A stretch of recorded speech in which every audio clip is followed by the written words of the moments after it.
Hello friends, आज के video में हम बात करेंगे कच्चा एग खाने के बारे में। एक्चुअली कच्चा एग पीने के बारे में। एक बात बताएं, कच्चा एग पीने का क्रेज़ इतना क्यों है? क्या ये सच में मसल बनाता है या बस लोग इसे ऐसे ही फॉलो कर रहे हैं?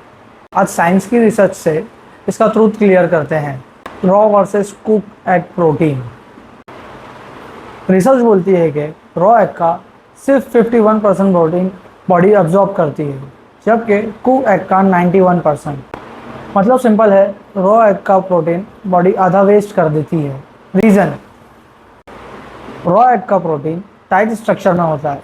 हीट मिलते ही वो ओपन हो जाता है और बॉडी इजीली डाइजेस्ट कर पाती है। अब सबसे important, biotin deficiency. Egg white में एक प्रोटीन होता है, एविडिन। जब एग को कुक करते हैं तो ये इनएक्टिव हो जाता है, लेकिन रॉ एग में ये बायोटिन को ब्लॉक कर देता है और बॉडी को बायोटिन चाहिए होता है हेल्थी स्किन के लिए, हेयर्स के लिए, एनर्जी के लिए, मेटाबॉलिज्म के लिए।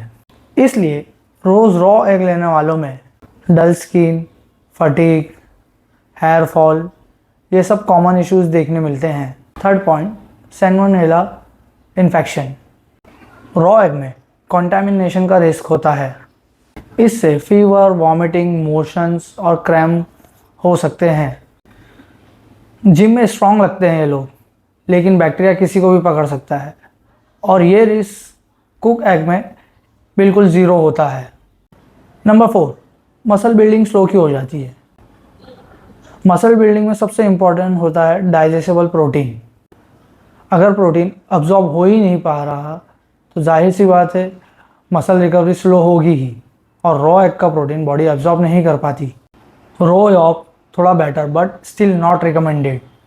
एक चीज़, अगर किसी को रॉ लेनी ही है तो यॉक बेटर होता है। ज़्यादा विटामिन, फैट्स और no evidence issue.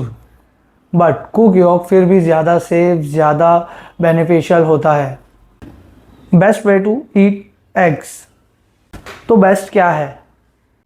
Boiled, omelette, scrambles, soft boiled, ये सब हाई अब्जॉर्प्शन देते हैं ज़ीरो रिस्क के साथ। तो फाइनली रॉ एग फ्लैशी लगते हैं, लेकिन साइंस के हिसाब से ये वेस्ट है। हमारे दादा परदादा पिया करते थे, आपने सुना ही होगा। Better protein, better absorption, better safety. तो सारे बेनिफिट्स कुक एग में है। मसल बिल्ड करना है तो always go for cook eggs.